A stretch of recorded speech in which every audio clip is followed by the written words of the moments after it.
Escritreños, welcome to another episode of Escritorio Reviews. This time we're interviewing the band, a band from Fort Worth, Texas. It's a brutal death metal band called Prophecy. They have been on the road for 30 years. They have been celebrating the whole year with shows. And as soon as we got in contact with James, so we told them we wanted to interview them, and this is what we got. This is a very important interview for us because we've been following Prophecy for many years. Actually, in 2002, we did an interview back in Cuba. They were releasing at that time our Domain album. As soon as we recontact James, so we told him we wanted to do this interview for the 30 years of the band, and this is what we got. Okay, I hope you enjoy it. And like I always said, keep it metal, okay?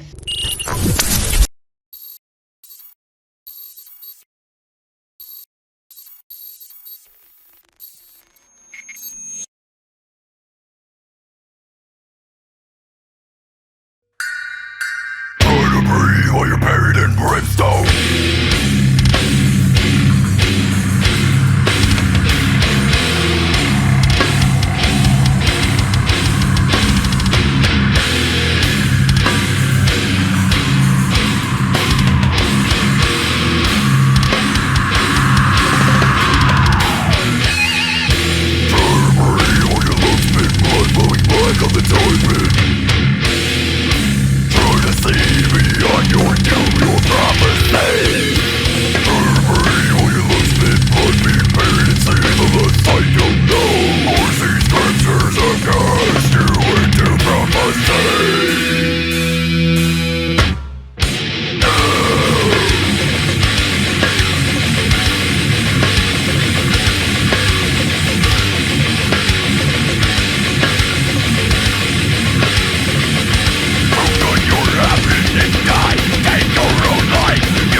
Thank you for accepting answering this interview. It really means a lot to us.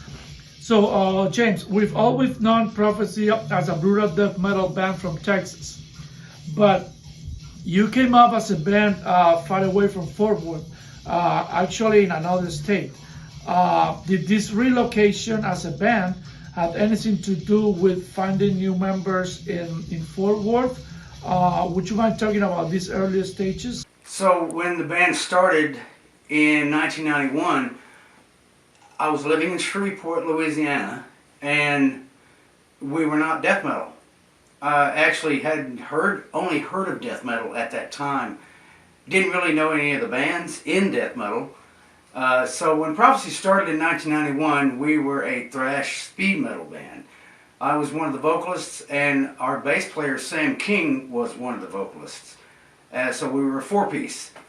And the band played in the Shreveport, Bossier City area of Louisiana for the first three and a half years of the existence of the band. So from 91 to 94. And in 1995, I met Joe Boogie Dunlap, Joe Dunlap. Everybody knows him as Boogie. And he just happened to be living at his sister's house next door to where I was living in Shreveport. We met and decided to move the band to Fort Worth and reform it as death metal. He, Boogie, already knew Phil Holland because he was in Interment and they were friends. He had done artwork for Interment, Boogie. And so he introduced me to Phil, and Phil joined the band in 95, and then we put out our very first release, which was It Shall Come to Pass in March of 96 on cassette, a 5-song cassette EP. And yes, it was a hard time, but hey, there's nothing easy that's worth doing. Everything that's worth doing is going to take a little bit of, fight, a little struggle. But I'm a firm believer in whatever you believe in, you don't give up on. That's never an option. And that's why I'm still here, hopefully many more years too. 30 years and counting. So the current lineup is Alan Kumo, who joined in January of 2011, and then Trevor Scott, and he joined October 30th, 2013. That date stuck in my head. But and then Drew, and he joined 2017 during our last U.S. tour with Skinned and Protest. That tour was actually his audition. I mean, he had auditioned with us here, and he completely sold us. And so, yeah, that was a complete mind-blown experience because Drew really puts on his own show on stage. I mean, he is his own show. That's a fact. And then Bill, who just joined this past TXDM Fest, and that was July of 2021, our other guitar player. And I've known Bill for many years, and Alan, our bass player, had known Bill even longer. So he's a brother of the scene, and he's been a brother of us through Al, for sure, for many years. And so when Bill joined us, we were like, thank you, God. Because he's a badass musician, and obviously he's got his shit together. So, and I say obvious because we don't mess with people who don't have their shit together. We've been through those stages. But yeah, the current lineup is amazing to me. And nothing against any other lineup that I've ever had in the band. Everyone has always had their strong points and weak points, and that's just human. I have weak points. I don't know what they are right now, but I also have strong points. I don't really know what they are either. I'm just me. But everybody that's ever been in the band brought their talent, brought their style, and formed and shaped and reshaped the band. In writing, in presence on stage, in appearance just publicly, philosophically, all the above. It's just normal. We're all human. We're all going to be a little bit different. And I'm just very happy for our working magic that we have in the band now. Al, Trevor, Drew, and Bill, band of brothers. Just like Phil and Boogie and anyone else that's ever been in the band. Earl, Michael, Mike Scott, Mike Wilson. I mean, there's a ton of them. I can't remember them all. But everyone. I couldn't be happier. That's it. 30 years playing brutal death metal is a major accomplishment, and a big congrats on that. So when you look back in time, and if you come back to life again, would you have picked another genre, or would you have done things in a different way? No, I wouldn't have done anything differently. The whole reason why I was completely intrigued by death metal to begin with is because it was a challenge. And I'm always up for a challenge, for sure. Which is one of the reasons why I love Mozart so much, because it is such a challenge. As a part of the 30th anniversary celebration, you guys prepared a lot of shows at several venues with a lot of bands. Would you mind giving us a quick review of what has happened at these shows? Throughout the 2021 shows of this year, we didn't have 2021 shows, the year 2021, every show basically was, yes, a celebration of our 30-year anniversary. So what was different for us, our vocalist, Drew, always made it a point to point out to the crowd that, hey, we're celebrating 30 years of Prophecy, and he would always point me out because I'm the original founding member of the band. You know, he'd make that known to everybody that didn't already know that. And of course, all the bands that played with us were very thankful and grateful that they were supporting us and celebrating our 30 years together with us. Thank you for everyone that has ever supported us. Not just this year, but all the years behind and all the years ahead. Thank you. That's it. I think the support and turnout at these most recent shows has really been amazing, especially given all the circumstances of the last few years, the lockdowns, mandates, all that stuff we've been coping with. Additionally, celebrating 30 years is a pretty incredible milestone in itself. And I was lucky enough to come on board during this 30-year anniversary.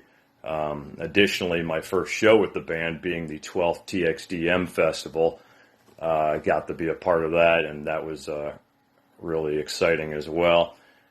Overall, I think I speak for everyone when I say thank you to the diehard fans that kept everything rolling for us and make it worthwhile. The music's nothing without you, and we've got a lot of great upcoming shows and things planned in 2022.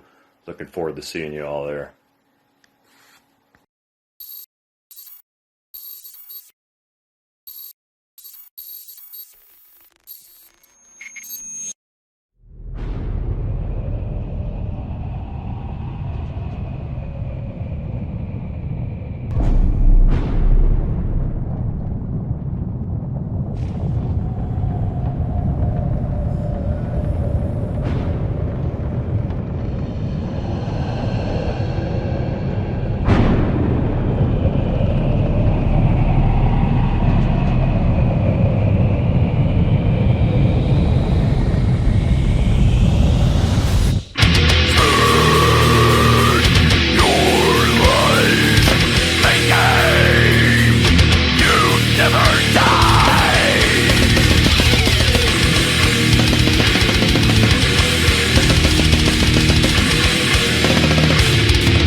Is Prophecy Records a do-it-yourself attempt to have full control over the band releases, distribution, and gigs? After 3 decades, is the band a full-time responsibility or a hobby for the spare time? Yes, Prophecy Records was started to basically maintain control of the band's future. Releases, recordings, promotions, distribution, all the above. But it wasn't something that I set out to do to begin with. It was basically a turn of events, a happy accident, if you will, because it wasn't planned.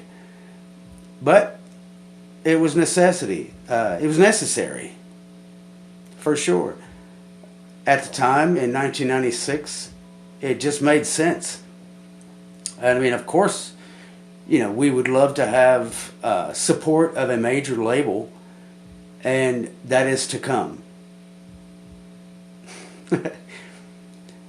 Yes. Most of your recordings have been released under Prophecy Records, which is operated by you. Don't you think that being signed or releasing your music under another label, let's say Metal Blade or Relapse, would have helped the band be more acknowledged than what it is today? Yes, of course, it would have been better for us to have had a major label such as Century Media, Relapse, Metal Blade, release our music, our releases, but it just hasn't happened yet. So that's the reason why I've been doing it. I didn't really have a choice. Not to mention, it just seemed logical given the circumstance. So that's why I did it. And, you know, the future, I can't really speak a lot about the future regarding many things other than just to give you a brief description of the future. Yes, we will be doing many things next year and beyond. Next year being 2022.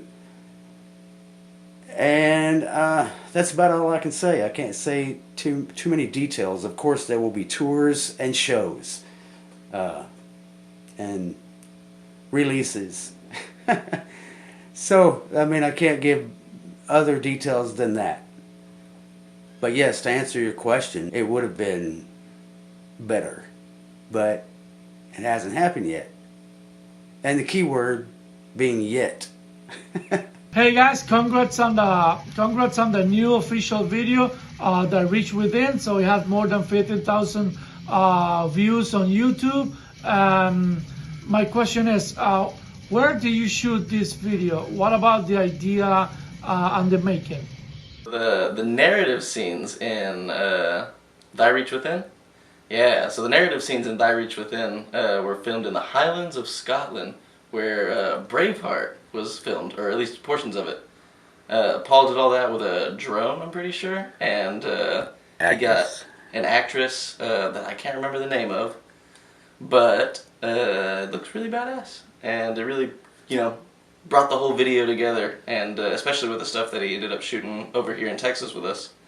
It really made it look better than anybody that I know could have made it look.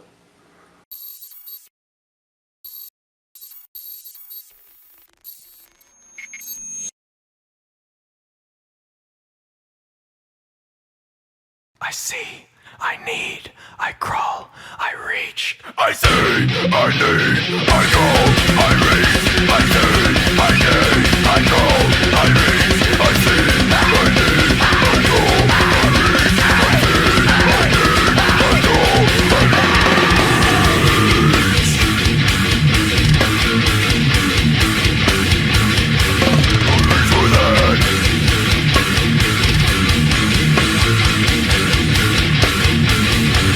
Only for that, the time of death is dead.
Hey, we came across with a statement from your current vocalist. He said in an interview that he was a follower of Michael Jackson, and so are we.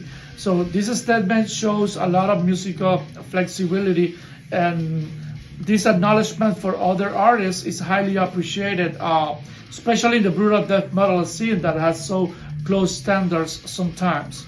So how do you see this? Yeah, I've been in the band playing bass since like 2011, and I know all the lineups were great. You know, they different influences, different playing styles. You can tell all the CDs have different vibes to them with different members and stuff.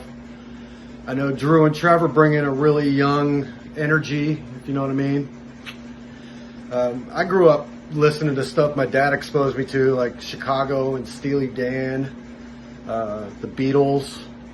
Later on I got into, like, I know Drew mentioned Michael Jackson. I listened to Michael Jackson a lot.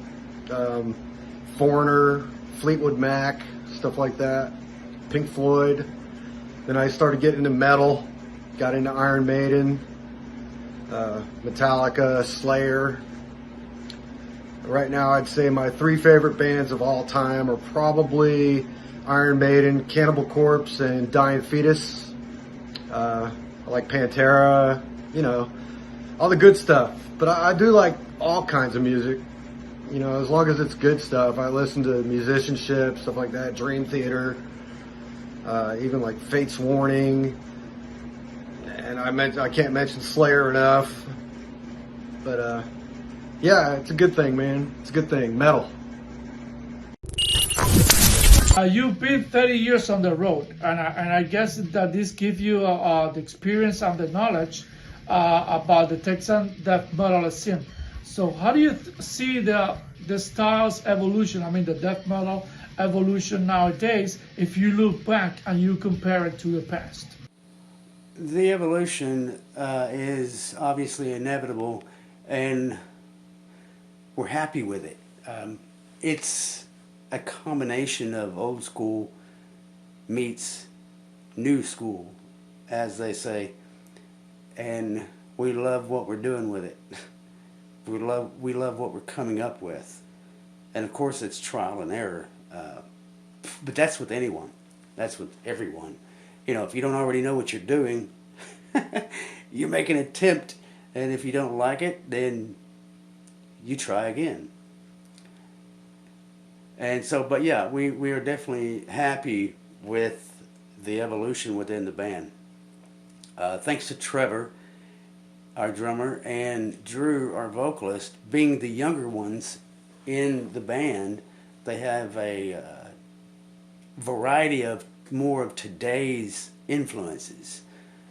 So that is part of the magical potion, so to speak, or combination that gives us that different, not so to speak, not so expected writing style. Our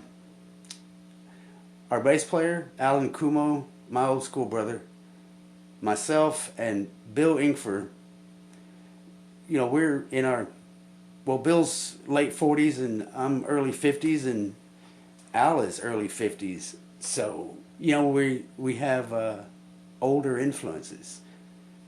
And so with Drew and Trevor having the younger, newer influences, it gives us a good combination.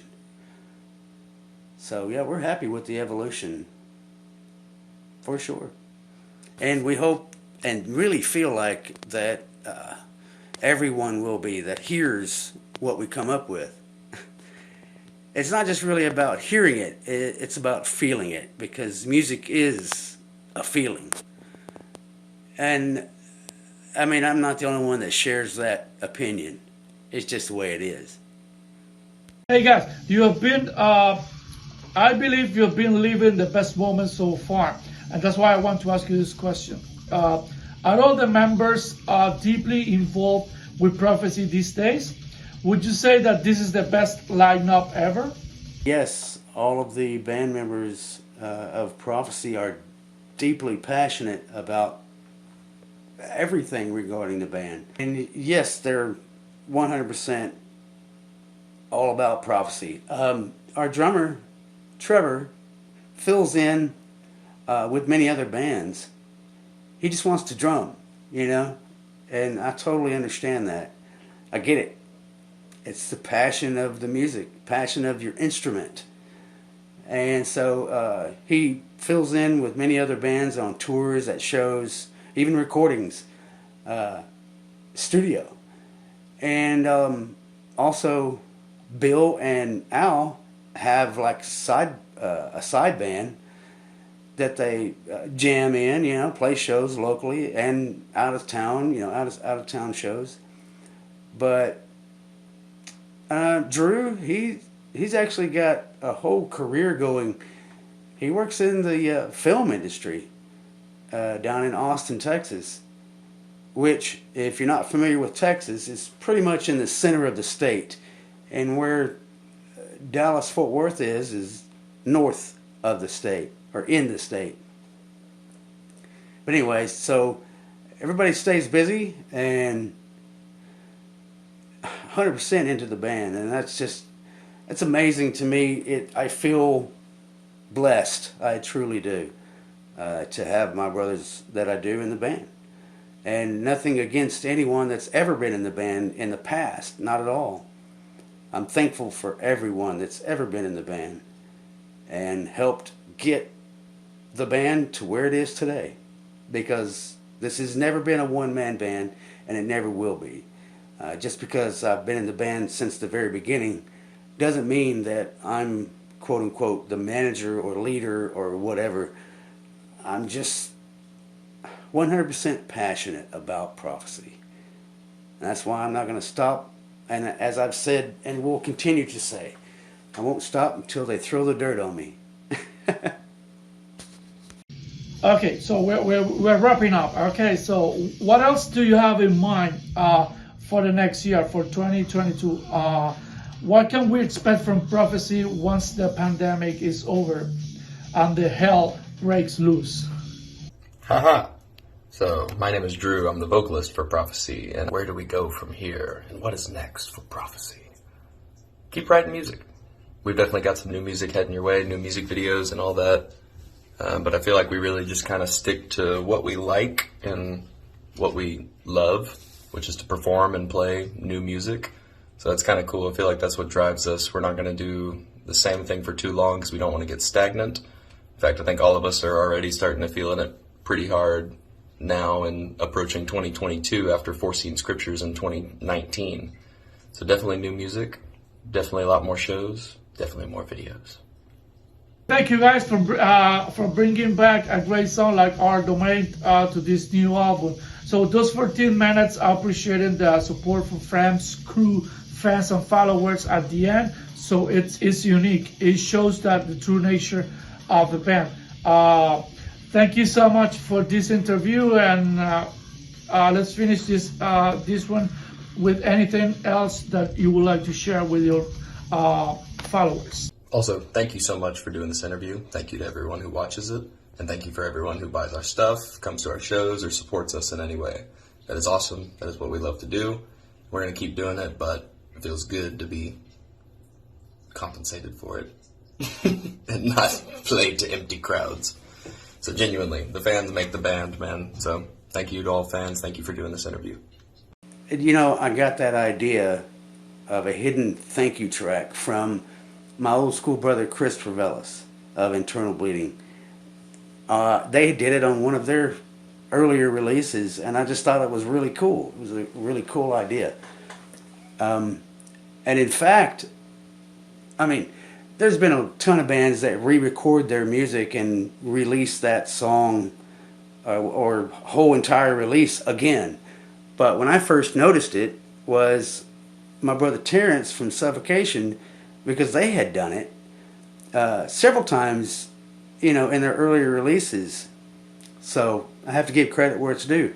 Chris gave me the idea of a hidden thank you track, and Terrence gave me the idea of re-recording a song and re-releasing it on the next release, or a future release at least. And so I just thought that was just really cool ideas. And the thank you track that we did on Our Domain, it was us, being goofy and thanking everyone for their support and help. And it was just fun, we had fun doing it, and so we wanted to show our thanks and also be goofy doing it, because if you're not having fun, then stop doing what you're doing. It's that simple.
Hi, Escritureños. I hope you enjoyed this interview as we enjoyed here.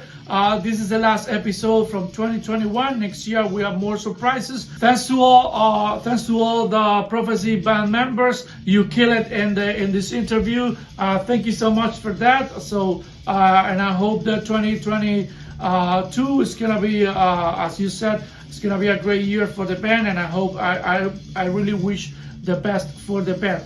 Hey, Escritureños, Texas followers, Houston, Cuba. So I hope you have a great year. You have a great 2021. So we're coming for more next year. And as I always say, keep it metal, okay? Keep it metal. One more thing, Escritureños, make sure you have a happy new year and all the best wishes from Escritorio Magazine for this 2022. And remember, as I said, keep it metal, okay? I see, I need, I crawl, I reach. I see, I need, I crawl, I reach. I see, I need.